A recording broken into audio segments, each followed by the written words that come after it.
The Grand Chessboard by Zbigniew Brezezinski. American Primacy and its Geostrategic Imperatives. For my students, to help them shape tomorrow's world. Introduction. Superpower Politics. Ever since the continents started interacting politically, some 500 years ago, Eurasia has been the center of world power. In different ways, at different times, the peoples inhabiting Eurasia, though mostly those from its Western European periphery, penetrated and dominated the world's other regions, as individual Eurasian states attained the special status and enjoyed the privileges of being the world's premier powers. The last decade of the 20th century has witnessed a tectonic shift in world affairs. For the first time ever, a non-Eurasian power has emerged not only as the key arbiter of Eurasian power relations, but also as the world's paramount power. The defeat and collapse of the Soviet Union was the final step in the rapid ascendance of a Western Hemisphere power, the United States, as the sole and indeed the first truly global power. Eurasia, however, retains its geopolitical importance. Not only is its western periphery, Europe, still the location of much of the world's political and economic power, but its eastern region, Asia, has lately become a vital center of economic growth and rising political influence. Hence, the issue of how a globally engaged America copes with the complex Eurasian power relationships, and particularly whether it prevents the emergence of a dominant and antagonistic Eurasian power, remains central to America's capacity to exercise global primacy. It follows that, in addition to cultivating the various novel dimensions of power, technology, communications, information, as well as trade and finance, American foreign policy must remain concerned with the geopolitical dimension and must employ its influence in Eurasia in a manner that creates a stable continental equilibrium, with the United States as the political arbiter. Eurasia is thus the chessboard on which the struggle for global primacy continues to be played, and that struggle involves geostrategy, the strategic management of geopolitical interests.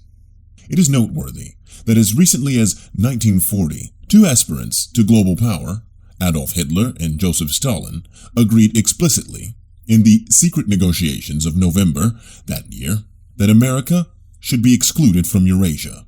Each realized that the injection of American power into Eurasia would preclude his ambitions regarding global domination. Each shared the assumption that Eurasia is the center of the world, and that he who controls Eurasia controls the world. A half-century later, the issue has been redefined. Will America's primacy in Eurasia endure? And to what ends might it be applied? The ultimate objective of American policy should be benign and visionary, to shape a truly cooperative global community, in keeping with long-range trends and with the fundamental interests of humankind. But, in the meantime, it is imperative that no Eurasian challenger emerges capable of dominating Eurasia and thus also of challenging America. The formation of a comprehensive and integrated Eurasian geostrategy is therefore the purpose of this book. Signed, Zbigniew Brezezinski, Washington, D.C., April 1997. Chapter 1. Hegemony of a New Type. Hegemony is as old as mankind. But America's current global supremacy is distinctive in the rapidity of its emergence, in its global scope, and in the manner of its exercise. In the course of a single century, America has transformed itself, and has also been transformed by international dynamics, from a country relatively isolated in the Western Hemisphere into a power of unprecedented worldwide reach and grasp. The short road to global supremacy. The Spanish-American War in 1898 was America's first overseas war of conquest. It thrust American power far into the Pacific, beyond Hawaii to the Philippines. By the turn of the century, American strategists were already busy developing doctrines for a two-ocean naval supremacy, and the American Navy had begun to challenge the notion that Britain rules the waves. American claims of a special status as the sole guardian of the Western Hemisphere's security, proclaimed earlier in the century by the Monroe Doctrine, and subsequently justified by America's alleged manifest destiny, were even further enhanced by the construction of the Panama Canal, which facilitated naval domination over both the Atlantic and the Pacific Oceans. The basis for America's expanding geopolitical ambitions was provided by the rapid industrialization of the country's economy. By the outbreak of World War I, America's growing economic might already accounted for about 33% of global GNP, which displaced Great Britain as the world's leading industrial power. This remarkable economic dynamism was fostered by a culture that favored experimentation and innovation. America's political institutions and free market economy created unprecedented opportunities for ambitious and iconoclastic inventors, who were not inhibited from pursuing their personal dreams by archaic privileges or rigid social hierarchies. In brief, national culture was uniquely congenial to economic growth, and by attracting and quickly assimilating the most talented individuals from abroad, the culture also facilitated the expansion of national power.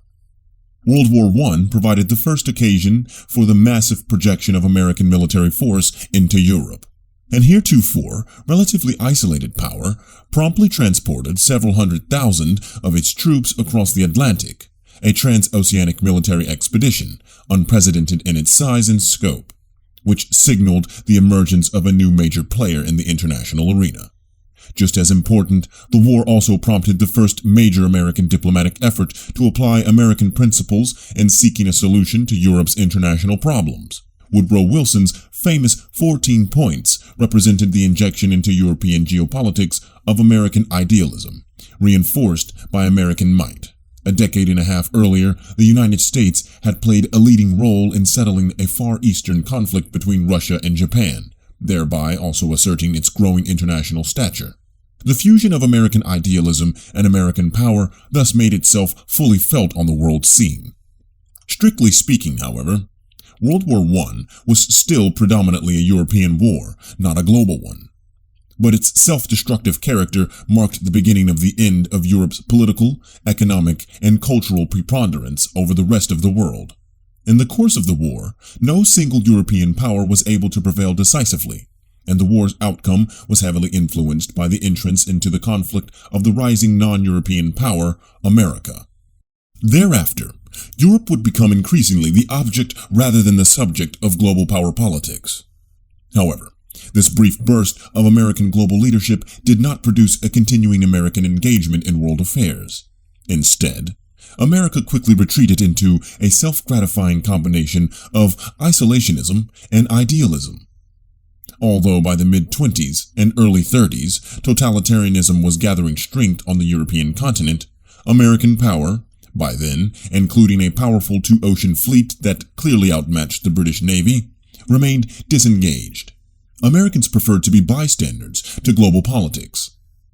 Consistent with that predisposition was the American concept of security, based on a view of America as a continental island. American strategy focused on sheltering its shores and was thus narrowly national in scope, with little thought given to international or global considerations. The critical international players were still the European powers, and increasingly Japan. The European era in world politics came to a final end in the course of World War II, the first truly global war. Fought on 3 continents simultaneously, with the Atlantic and the Pacific Oceans also heavily contested, its global dimension was symbolically demonstrated when British and Japanese soldiers, representing, respectively, a remote Western European island and a similarly remote East Asian island, collided thousands of miles from their homes on the Indian-Burmese frontier. Europe and Asia had become a single battlefield. Had the war's outcome been a clear-cut victory for Nazi Germany, a single European power might then have emerged as globally preponderant. Japan's victory in the Pacific would have gained for that nation the dominant Far Eastern role, but in all probability, Japan would still have remained only a regional hegemon. Instead, Germany's defeat was sealed largely by the 2 extra-European victors, the United States and the Soviet Union, which became the successors to Europe's unfulfilled quest for global supremacy. The next few years were dominated by the bipolar American-Soviet contest for global supremacy. In some respects, the contest between the United States and the Soviet Union represented the fulfillment of the geopoliticians' fondest theories. It pitted the world's leading maritime power, dominant over both the Atlantic and the Pacific Oceans, against the world's leading land power, paramount on the Eurasian heartland, with the Sino-Soviet bloc encompassing a space remarkably reminiscent of the scope of the Mongol Empire. The geopolitical dimension could not have been clearer. North America versus Eurasia, with the world at stake. The winner would truly dominate the globe. There was no one else to stand in the way once victory was finally grasped. Each rival projected worldwide an ideological appeal that was infused with historical optimism, that justified for each the necessary exertions while reinforcing its conviction in inevitable victory. Each rival was clearly dominant within its own space. Unlike the Imperial European aspirants to global hegemony, none of which ever quite succeeded in asserting decisive preponderance within Europe itself, and each used its ideology to reinforce its hold over its respective vassals and tributaries, in a manner somewhat reminiscent of the age of religious warfare. The combination of global geopolitical scope and the proclaimed universality of the competing dogmas gave the contest unprecedented intensity, but an additional factor, also imbued with global implications, made the contest truly unique. The advent of nuclear weapons meant that a head-on war of a classical type between the two principal contestants would not only spell their mutual destruction, but could unleash lethal consequences for a significant portion of humanity. The intensity of the conflict was thus simultaneously subjected to extraordinary self-restraint on the part of both rivals. In the geopolitical realm, the conflict was waged largely on the peripheries of Eurasia itself. The Sino-Soviet bloc dominated most of Eurasia, but did not control its peripheries. North America succeeded in entrenching itself on both the extreme western and extreme eastern shores of the great Eurasian continent. The defense of these continental bridgeheads, epitomized on the western front by the Berlin blockade and on the eastern by the Korean War, was thus the first strategic test of what came to be known as the Cold War. In the Cold War's final phase, a third defensive front, the southern, appeared on Eurasia's map. The Soviet invasion of Afghanistan precipitated a two-pronged American response. Direct U.S. assistance to the native resistance in Afghanistan in order to bog down the Soviet army, and a large-scale buildup of the U.S. military presence in the Persian Gulf as a deterrent to any further southward projection of Soviet political or military power. The United States committed itself to the defense of the Persian Gulf region on a par with its Western and Eastern Eurasian security interests. The successful containment by North America of the Eurasian bloc's effort to gain effective sway over all Eurasia, with both sides deterred until the very end from a direct military collision for fear of nuclear war, meant that the outcome of the contest was eventually decided by non-military means. Political vitality, ideological flexibility, economic dynamism, and cultural appeal became the decisive dimensions. The American-led coalition retained its unity, whereas the Sino-Soviet bloc split within less than 2 decades. In part, this was due to the Democratic coalition's greater flexibility, in contrast to the hierarchical and dogmatic, but also brittle, character of the communist camp. The former involved shared values, but without a formal doctrinal format.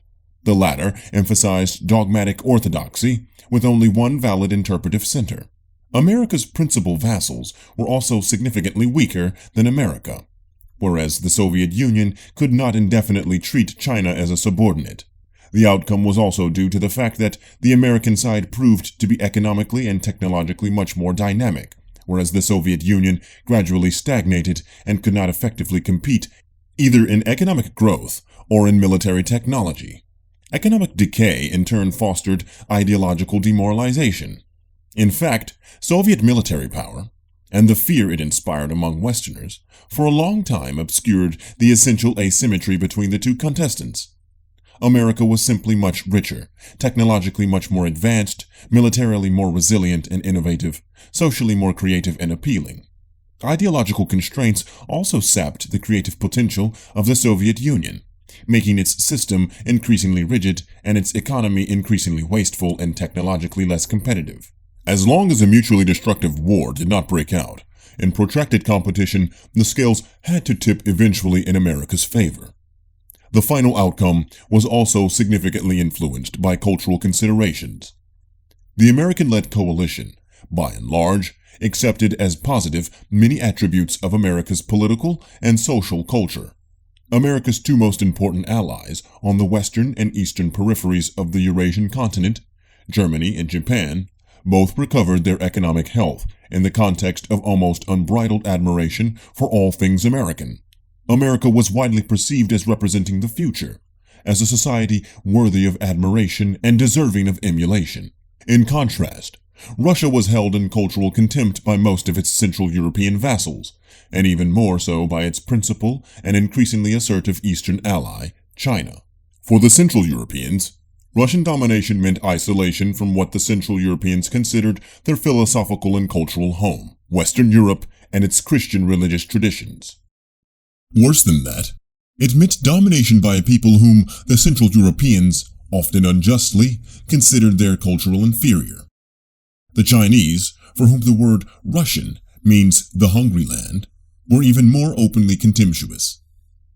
Although initially the Chinese had only quietly contested Moscow's claims of universality for the Soviet model, within a decade following the Chinese Communist Revolution, they mounted an assertive challenge to Moscow's ideological primacy and even began to express openly their traditional contempt for the neighboring northern barbarians.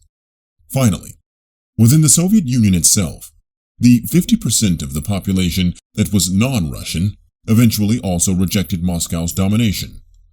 The gradual political awakening of the non-Russians meant that the Ukrainians, Georgians, Armenians, and Azerians began to view Soviet power as a form of alien imperial domination by a people to whom they did not feel culturally inferior. In Central Asia, national aspirations may have been weaker, but here these peoples were fueled in addition by a gradually rising sense of Islamic identity, intensified by the knowledge of the ongoing decolonization elsewhere. Like so many empires before it, the Soviet Union eventually imploded and fragmented, falling victim not so much to a direct military defeat as to disintegration accelerated by economic and social strains. Its fate confirmed a scholar's apt observation that empires are inherently politically unstable because subordinate units almost always prefer greater autonomy, and counter-elites in such units almost always act upon opportunity to obtain greater autonomy. In this sense, empires do not fall. Rather, they fall apart, usually very slowly, though sometimes remarkably quickly. The first global power. The collapse of its rival left the United States in a unique position. It became simultaneously the first and the only truly global power. And yet, America's global supremacy is reminiscent in some ways of earlier empires, notwithstanding their more confined regional scope. These empires based their power on a hierarchy of vassals, tributaries, protectorates, and colonies, with those on the outside generally viewed as barbarians. To some degree, that anachronistic terminology is not altogether inappropriate for some of the states currently within the American orbit. As in the past, the exercise of American imperial power is derived in large measure from superior organization, from the ability to mobilize vast economic and technological resources promptly for military purposes, from the vague but significant cultural appeal of the American way of life, and from the sheer dynamism and inherent competitiveness of the American social and political elites. Earlier empires, too, partook of these attributes. Rome comes first to mind. Its empire was established over roughly 2.5 centuries through sustained territorial expansion northward and then both westward and southeastward, as well as through the assertion of effective maritime control over the entire shoreline of the Mediterranean Sea. In geographic scope, it reached its high point around the year AD 211. Rome's was a centralized polity and a single self-sufficient economy. Its imperial power was exercised deliberately and purposefully through a complex system of political and economic organization. A strategically designed system of roads and naval routes originating from the capital city permitted the rapid redeployment and concentration in the event of a major security threat. of the Roman legions stationed in various vassal states and tributary provinces. At the empire's apex, the Roman legions deployed abroad numbered no less than 300,000 men, a remarkable force, made all the more lethal by Roman superiority in tactics and arraignments, as well as by the center's ability to direct relatively rapid redeployment. It is striking to note that in 1996, the vastly more populous supreme power, America, was protecting the outer reaches of its dominion by stationing 296,000 professional soldiers overseas. Rome's imperial power, however, was also derived from an important psychological reality. Civiso Romanus sum, I am a Roman citizen, was the highest possible self-definition, a source of pride and an aspiration for many, eventually granted even to those not of Roman birth. The exalted status of the Roman citizen was an expression of cultural superiority that justified the imperial power's sense of mission. It not only legitimized Rome's rule, but it also inclined those subject to it to desire assimilation and inclusion in the imperial structure. Cultural superiority, taken for granted by the rulers and conceded by the subjugated, thus reinforced imperial power. That supreme and largely uncontested imperial power lasted about 300 years. With the exception of the challenge posed at one stage by nearby Carthage and on the eastern fringes by the Parthian Empire, the outside world was largely barbaric, not well organized, capable for most of the time only of sporadic attacks, and culturally patently inferior. As long as the empire was able to maintain internal vitality and unity, the outside world was non-competitive. Three major causes led to the eventual collapse of the Roman Empire. First, the empire became too large to be governed from a single center, but splitting into western and eastern halves automatically destroyed the monopolistic character of its power. Second, at the same time, the prolonged period of imperial hubris generated a cultural hedonism that gradually sapped the political elite's will to greatness. Third, sustained inflation also undermined the capacity of the system to sustain itself without social sacrifice, which the citizens were no longer prepared to make. Cultural decay, political division, and financial inflation conspired to make Rome vulnerable even to the barbarians in its near abroad. By contemporary standards, Rome was not truly a global power, but a regional one. However, given the sense of isolation prevailing at the time between the various continents of the globe, its regional power was self-contained and isolated, with no immediate or even distant rival. The Roman Empire was thus a world unto itself, with its superior political organization and cultural superiority making it a precursor of later imperial systems of even greater geographic scope.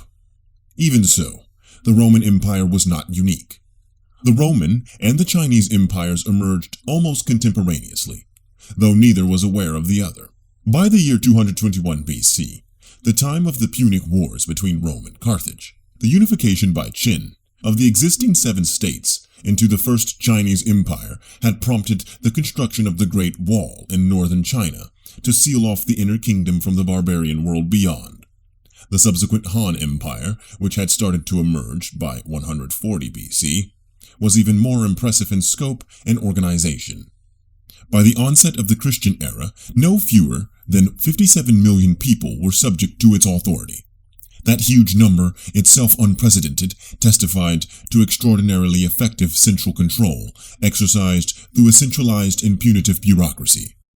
Imperial sway extended to today's Korea, parts of Mongolia, and most of today's coastal China. However, rather like Rome, the Han Empire also became afflicted by internal ills, and its eventual collapse was accelerated by its division in AD 220 into 3 independent realms. China's further history involved cycles of reunification and expansion, followed by decay and fragmentation. More than once, China succeeded in establishing imperial systems that were self-contained, isolated, and unchallenged externally by any organized rivals. The tripartite division of the Han realm was reversed in AD 589. with something akin to an imperial system re-emerging. But the period of China's greatest imperial self-assertion came under the Manchus, specifically during the early Qing dynasty. By the 18th century, China was once again a full-fledged empire, with the imperial center surrounded by vassal and tributary states, including today's Korea, Indochina, Thailand, Burma, and Nepal. China's sway thus extended from today's Russia, far east, all the way across southern Siberia to Lake Baikal and into contemporary Kazakhstan, then southward toward the Indian Ocean, and then back east across Laos and northern Vietnam. As in the Roman case, the empire was a complex financial, economic, educational, and security organization. Control over the large territory, and the more than 300 million people living within it, was exercised through all these means, with a strong emphasis on centralized political authority, supported by a remarkably effective courier service.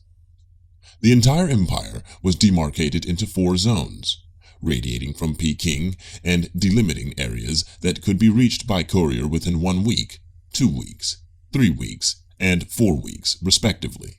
A centralized bureaucracy, professionally trained and competitively selected, provided the sinews of unity. That unity was reinforced, legitimated, and sustained, again, as in the case of Rome, by a strongly felt and deeply ingrained sense of cultural superiority that was augmented by Confucianism, an imperially expedient philosophy, with its stress on harmony, hierarchy, and discipline. China, the celestial empire, was seen as the center of the universe, with only barbarians on its peripheries and beyond. To be Chinese meant to be cultured, and, for that reason, the rest of the world owed China its due deference. That special sense of superiority permeated the response given by the Chinese emperor, even in the phase of China's growing decline in the late 18th century, to King George III of Great Britain, whose emissaries had attempted to envelge China into a trading relationship by offering some British industrial products as goodwill gifts. We, by the grace of heaven, Emperor, instruct the King of England to take note of our charge. The celestial empire, ruling all within the 4 seas, does not value rare and precious things, nor do we have the slightest need of your country's manufactures. Hence we have commanded your tribute envoys to return safely home. You, O King, should simply act in conformity with our wishes by strengthening your loyalty and swearing perpetual obedience. The decline and fall of the several Chinese empires was also primarily due to internal factors. Mongol and later Occidental barbarians prevailed because internal fatigue, decay, hedonism, and loss of economic as well as military creativity sapped and then accelerated the collapse of Chinese will. Outside powers exploited China's internal malaise. Britain in the Opium Wars of 1839 to 1842, Japan a century later, which in turn generated the profound sense of cultural humiliation that has motivated the Chinese throughout the 20th century. A humiliation all the more intense because of the collision between their ingrained sense of cultural superiority and the demeaning political realities of post-imperial China. Much as in the case of Rome, Imperial China would be classified today as a regional power. But in its heyday, China had no global peer, in the sense that no other power was capable of challenging its imperial status or even of resisting its further expansion if that had been the Chinese inclination. The Chinese system was self-contained and self-sustaining, based primarily on a shared ethnic identity, with relatively limited projection of central power over ethnically alien and geographically peripheral tributaries. The large and dominant ethnic core made it possible for China to achieve periodic imperial restoration. In that respect, China was quite unlike other empires, in which numerically small but hegemonically motivated peoples were able, for a time, to impose and maintain domination over much larger ethnically alien populations.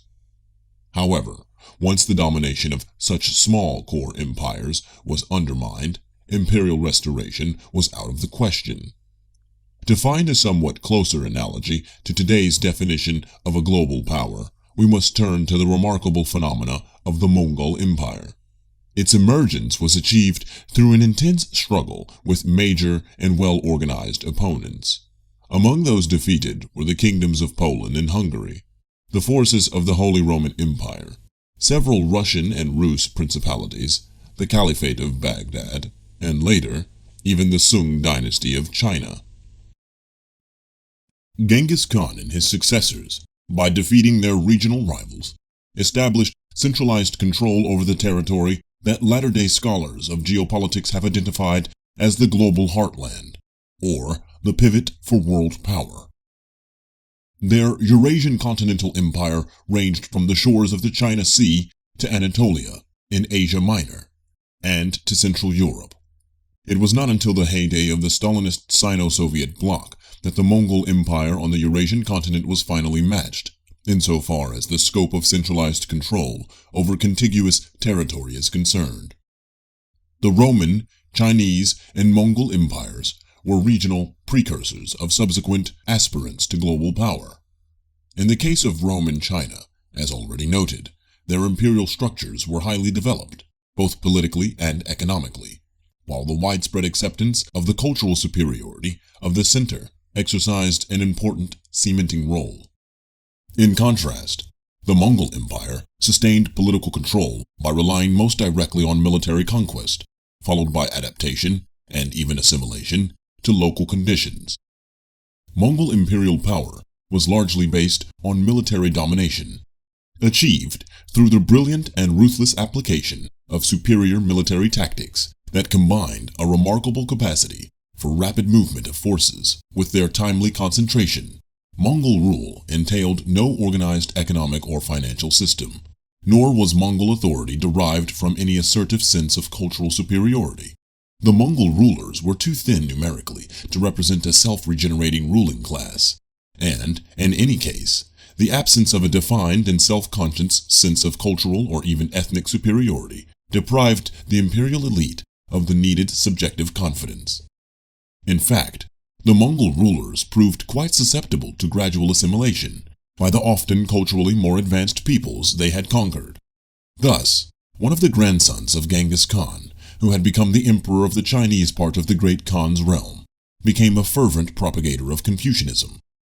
Another became a devout Muslim in his capacity as the Sultan of Persia, and another became the culturally Persian ruler of Central Asia.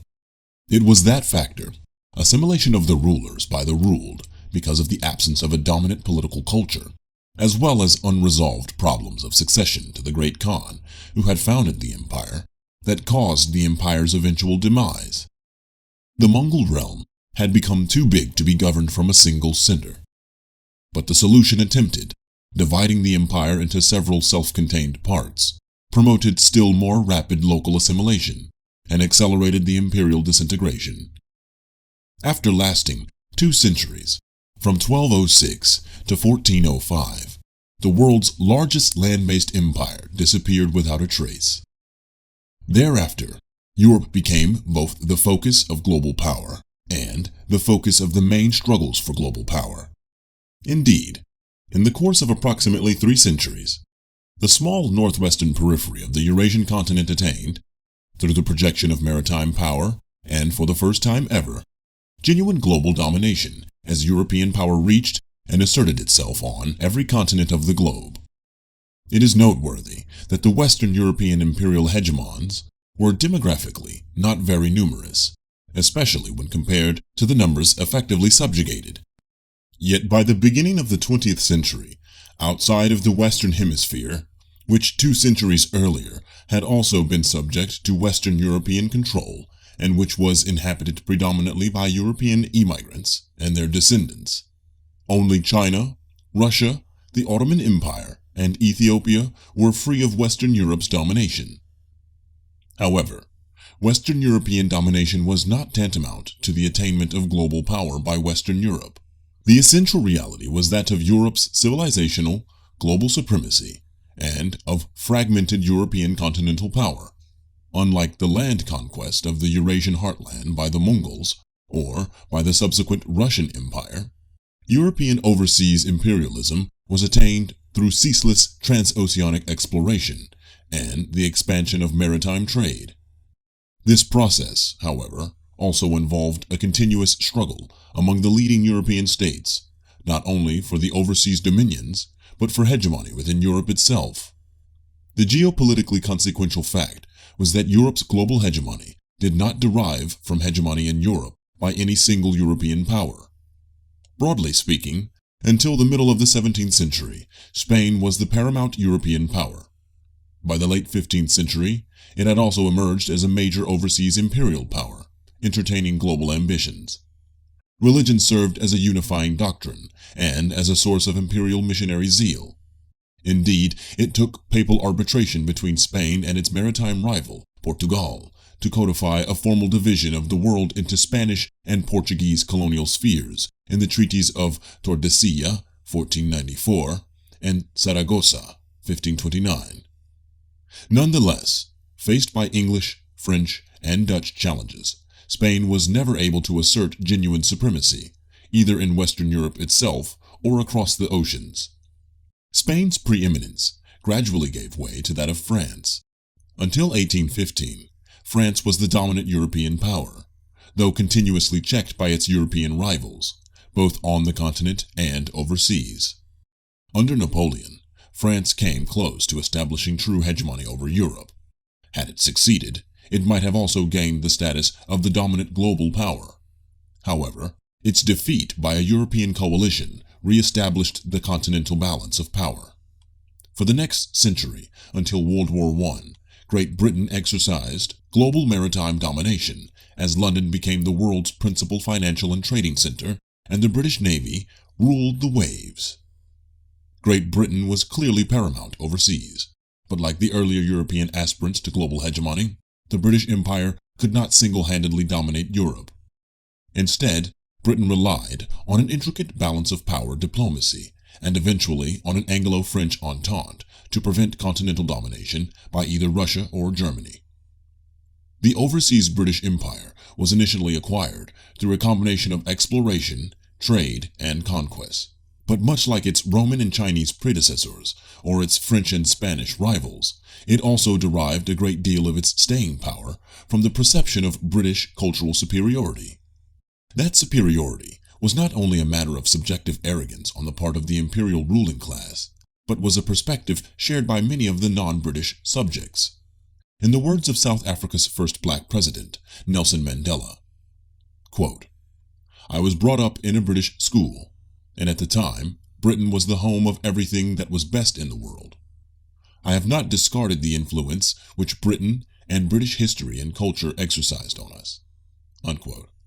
Cultural superiority, successfully asserted and quietly conceded, had the effect of reducing the need to rely on large military forces to maintain the power of the imperial center. By 1914, only a few thousand British military personnel and civil servants controlled about 11 million square miles and almost 400 million non-British peoples. In brief, Rome exercised its sway largely through superior military organization and cultural appeal.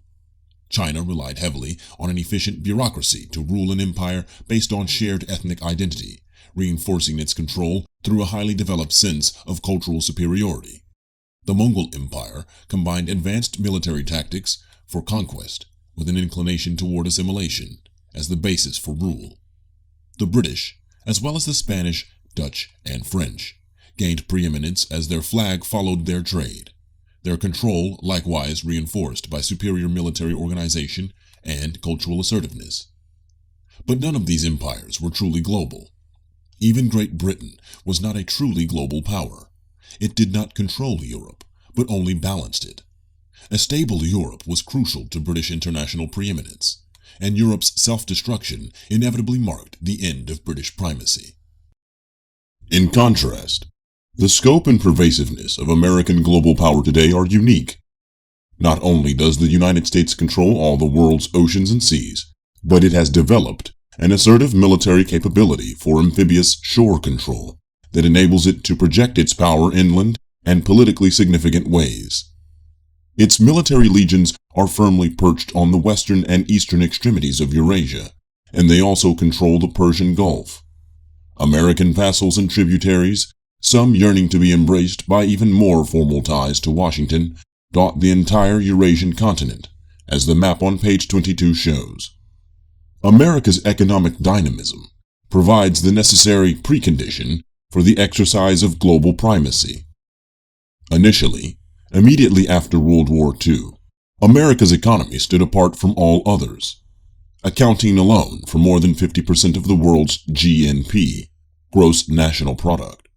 The economic recovery of Western Europe and Japan, followed by the wider phenomenon of Asia's economic dynamism, that the American share of global GNP eventually had to shrink from the disproportionately high levels of the immediate post-war era. Nonetheless, by the time the subsequent Cold War had ended, America's share of global GNP, and more specifically, its share of the world's manufacturing output, had stabilized at about 30%, a level that had been the norm for most of this century, apart from those exceptional years immediately after World War II. More important, America had maintained, and has even widened, its lead in exploiting the latest scientific breakthroughs for military purposes, thereby creating a technological peerless military establishment, the only one with effective global reach. All the while, it has maintained its strong competitive advantage in the economically decisive information technologies. American mastery in the cutting-edge sectors of tomorrow's economy suggests that American technological domination is not likely to be undone soon, especially given that in the economically decisive fields, Americans are maintaining or even widening their advantage in productivity over their Western European and Japanese rivals. To be sure, Russia and China are powers that resent this American hegemony. In early 1996, they jointly stated as much in the course of a visit to Beijing by Russia's President Boris Yeltsin. Moreover, they possess nuclear arsenals that could threaten vital U.S. interests. But the brutal fact is that for the time being, and for some time to come, although they can initiate a suicidal nuclear war, neither one of them can win it. Lacking the ability to project forces over long distances in order to impose their political will, and being technologically much more backward than America, they do not have the means to exercise, nor soon attain sustained political clout worldwide. In brief, America stands supreme in the four decisive domains of global power. Militarily, it has an unmatched global reach. Economically, it remains the main locomotive of global growth, even if challenged in some respects by Japan and Germany, neither of which enjoys the other attributes of global might. Technologically, it retains the overall lead in the cutting-edge areas of innovation, and culturally, despite some crassness, it enjoys an appeal that is unrivaled, especially among the world's youth, all of which gives the United States a political clout that no other state comes close to matching. It is the combination of all four that makes America the only comprehensive global superpower. The American Global System. Although America's international preeminence unavoidably evokes similarities to earlier imperial systems, the differences are more essential. They go beyond the questions of territorial scope. American global power is exercised through a global system of distinctly American design that mirrors the domestic American experience. Central to that domestic experience is the pluralistic character of both the American society and its political system. The earlier empires were built by aristocratic political elites and were in most cases ruled by essentially authoritarian or absolutist regimes. The bulk of the populations of the imperial states were either politically indifferent or, in more recent times, infected by imperialists' emotions and symbols. The quest for national glory, the white man's burden, la mission civilisatrice, not to speak of the opportunities for personal profit, all served to mobilize support for imperial adventures and to sustain essentially hierarchical imperial power pyramids. The attitude of the American public toward the external projection of American power has become much more ambivalent. The public supported America's engagement in World War II, largely because of the shock effect of the Japanese attack on Pearl Harbor. The engagement of the United States in the Cold War was initially endorsed, more reluctantly, until the Berlin blockade and the subsequent Korean War. After the Cold War had ended, the emergence of the United States as the single global power did not evoke much public gloating, but rather elicited an inclination toward a more limited definition of American responsibilities abroad. Public opinion polls conducted in 1995 and 1996 indicated a general public preference for sharing global power with others, rather than for its monopolistic exercise. Because of these domestic factors, the American global system emphasizes the technique of co-optation, as in the case of defeated rivals, Germany, Japan, and lately even Russia, to a much greater extent than the earlier imperial systems did. It likewise relies heavily on the indirect exercise of influence on dependent foreign elites, while drawing much benefit from the appeal of its democratic principles and institutions. All of the foregoing are reinforced by the massive but intangible impact of the American domination of global communications, popular entertainment, and mass culture, and by the potentially very tangible clout of America's technological edge and global military reach. Cultural domination has been an underappreciated facet of American global power. Whatever one may think of its aesthetic values, America's mass culture exercises a magnetic appeal, especially on the world's youth. Its attraction may be derived from the hedonistic quality of the lifestyle it projects, but its global appeal is undeniable. American television programs and films account for about 3/4 of the global market. American popular music is equally dominant, while American fads, eating habits, and even clothing are increasingly imitated worldwide. The language of the internet is English, and an overwhelming proportion of the global computer chatter also originates from America, influencing the content of global conversation. Lastly, America has become a mecca for those seeking advanced education, with approximately 500,000 foreign students flocking to the United States, with many of the ablest never returning home. Graduates from American universities are to be found in almost every cabinet on every continent. The style of many foreign democratic politicians also increasingly emulates the American. Not only did John F. Kennedy find eager imitators abroad, but even more recent and less glorified American political leaders have become the object of careful study and political imitation. Politicians from cultures as disparate as the Japanese and the British, for example the Japanese Prime Minister of the mid-1990s, Ryutaro Hashimoto, and the British Prime Minister, Tony Blair, and note the Tony, imitative of Jimmy Carter, Bill Clinton, or Bob Dole, find it perfectly appropriate to copy Bill Clinton's homey manners, populist common touch, and public relations techniques. Democratic ideals associated with the American political tradition further reinforced what some perceive as America's cultural imperialism. In the age of the most massive spread of the democratic form of government, the American political experience tends to serve as a standard for emulation. The spreading emphasis worldwide on the centrality of written constitution and on the supremacy of law over political expediency, no matter how short-changed in practice, has drawn upon the strength of American constitutionalism. In recent times, the adoption by the former communist countries of civilian supremacy over the military, especially as a precondition for NATO membership, has also been very heavily influenced by the United States system of civil-military relations. The appeal and impact of the democratic American political system has also been accompanied by the growing attraction of the American entrepreneurial economic model, which stresses global free trade and uninhibited competition.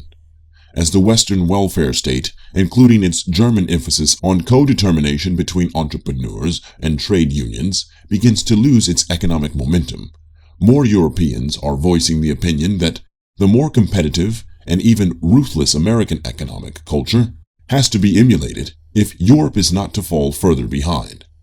Even in Japan, greater individualism in economic behavior is becoming recognized as a necessary concomitant of economic success. The American emphasis on political democracy and economic development thus combines to convey a simple ideological message that appeals to many. The quest for individual success enhances freedom while generating wealth. The resulting blend of idealism and egoism is a potent combination. Individual self-fulfillment is said to be a God-given right, that at the same time we can benefit others by setting an example and by generating wealth. It is a doctrine that attracts the energetic, the ambitious, and the highly competitive. As the imitation of American ways gradually pervades the world, it creates a more congenial setting for the exercise of the indirect and seemingly consensual American hegemony. And, as is the case of the domestic American system, that hegemony involves a complex structure of interlocking institutions and procedures designed to generate consensus and obscure asymmetries in power and influence. American global supremacy is thus buttressed by an elaborate system of alliances and coalitions that literally span the globe. The Atlantic Alliance, epitomized institutionally by NATO, links the most productive and influential states of Europe to America, making the United States a key participant even in intra-European affairs. The bilateral political and military ties with Japan bind the most powerful Asian economy to the United States, with Japan remaining, at least for the time being, essentially an American protectorate. America also participates in such nascent trans-Pacific multilateral organizations as the Asia-Pacific Economic Cooperation Forum, or APEC, making itself a key participant in that region's affairs. The Western Hemisphere is generally shielded from outside influences, enabling America to play the central role in existing hemispherical multilateral organizations. Special security arrangements in the Persian Gulf, especially after the brief punitive mission in 1991 against Iraq, have made that economically vital region into an American military preserve. Even the former Soviet space is permeated by various American-sponsored arrangements for closer cooperation with NATO, such as the Partnership for Peace. In addition, one must consider as part of the American system the global web of specialized organizations, especially the international financial institutions. The International Monetary Fund, IMF, and the World Bank can be said to represent global interests, and their constituency may be construed as the world. In reality, however, they are heavily American-dominated, and their origins are traceable to American initiative, particularly the Bretton Woods Conference of 1944. Unlike earlier empires, this vast and complex global system is not a hierarchical pyramid. Rather, America stands at the center of an interlocking universe, one in which power is exercised through continuous bargaining, dialogue, diffusion, and quest for formal consensus, even though that power originates ultimately from a single source, namely, Washington, D.C. And that is where the power game has to be played, and played according to America's domestic rules. Perhaps the highest compliment that the world pays to the centrality of the democratic process in American global hegemony is the degree to which foreign countries are themselves drawn into domestic American political bargaining. To the extent that they can, foreign governments strive to mobilize those Americans with whom they share a special ethnic or religious identity. Most foreign governments also employ American lobbyists to advance their case, especially in Congress, in addition to approximately 1,000 special foreign interest groups registered as active in America's capital. American ethnic communities also strive to influence U.S. foreign policy, with the Jewish, Greek, and Armenian lobbies standing out as the most effectively organized. American supremacy has thus produced a new international order that not only replicates, but institutionalizes abroad many of the features of the American system itself. Its basic features include a collective security system, including integrated command and forces, NATO, the U.S.-Japan Security Treaty, and so forth, regional economic cooperation, APEC, NAFTA, North American Free Trade Agreement, and specialized global cooperative institutions, the World Bank, IMF, and World Trade Organization. Procedures that emphasize consensual decision-making, even if dominated by the United States. A preference for democratic membership within key alliances, A rudimentary global constitutional and judicial structure, ranging from the World Court to a special tribunal to try Bosnian war crimes. Most of that system emerged during the Cold War as part of America's effort to contain its global rival, the Soviet Union. It was thus ready-made for global application once that rival faltered, and America emerged as the first and only global power. Its essence has been well encapsulated by the political scientist G. John Eikenberry. It was hegemonic in the sense that it was centered around the United States and reflected American-styled political mechanisms and organizing principles. It was a liberal order in that it was legitimate and marked by reciprocal interactions.